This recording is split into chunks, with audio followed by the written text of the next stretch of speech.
Hello Leute, nizere ko meze neza. Ubu rero nkuko nabibemereye yuko nzobereka uburyo Facebook yawe ushobora kuyihindura yari account isanzwe ukahindura page yawe mukatangura kuza urinziza inote bivanye n'igihugu urimwe kuko si ibihugu byose vyemererwa kuba monetization. So kalenda bereke etape par etape munkurikirane mwibuke kumfollowinga no gupartager iyi video yanje.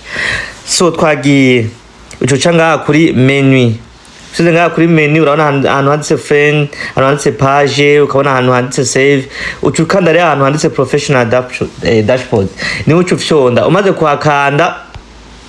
kuhakanda tayari iba yahindutse icinduka page. Aha rero yamaze kuba page, yamaze kuba page urabona ko ngaba bakuzanira ama content hirya pe engagement hari aho monetization murabibona namwe. Aha rero page ubu yihinduye, aha Facebook yamaze guhinduka page, ubu rero ntikiri konti, aha ni yabaye page. Ayo postinze ikintu cyakija muri Khayere naho kimaze kujamo nigihe video yawe yirabwe cyane gose, ma views ikinika cyaguma yandika ngaha handitse ama views ibintu nk'ivyo.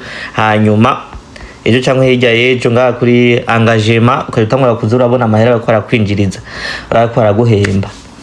So okay, making sure yuko wa following kuri page yanje, making sure yuko wa kusa ku commentaire yawe ko ivyo niko ndakwereka ko biri good. Hanyuma icyo ndabasaba ni nuko ajya ama publicity baguha uriko araba video yanje nukuri please ndagusavye yacuwe yakitareka aheza nyampemba ama views ntampemba vyatara tujya tu publicity turabe twose duheze.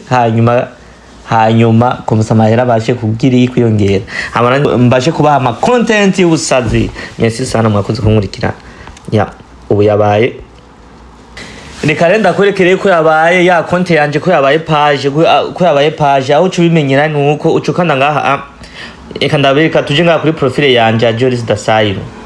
Wana ko ngaha yaciba wanye ko bace bazana nani professional dashboard bace bayizana ngaha are yamaze kuba page, yamaze kuba Facebook, yamaze kuba nka page. Aha rero ushaka nko for example ko ushaka gupostinga ikintu ngaha muri Khayere chanaje utaho ngaha cha posting ico shaka. Aha rero ama views biki nimwebwe nahanyu. So mwakoze kunkurikirana ubutangira ndoce ndabereka uburyo ushobora gusaba eligible kuko ntibashobora kuguha amahera, ntibashobora guhemba mu gihe utabisabye. Hari ama etape cako muri parametre ukasaba eligible kugira ngo i account yawe cyangwa page yawe itangure kwinjiza amahera. Gusa nyine si ibihugu byose bishobora ijya eligible yawe ishobora gukunda, hari ibihugu nyine bikunda. For example nko Burundi turatanga turahembwa kuri Facebook.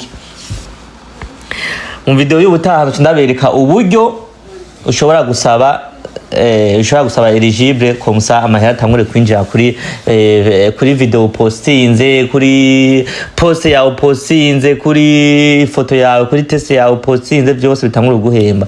Video y'ubutaha ndoce ndabereka uburyo tuyisaba eligible. Hanyuma rero mu making sure yuko mwamfollowinze kuri page yanje. Hanyuma icyo ndabasaba utwo ntuze tubazabacika ndabasaba n'ubu two publicity bazabacishamo zurakaraba kose ukamara apana kuzuraga kitu gakura muno. Mwakoze kunkurikirana ndabakunda cyane gose.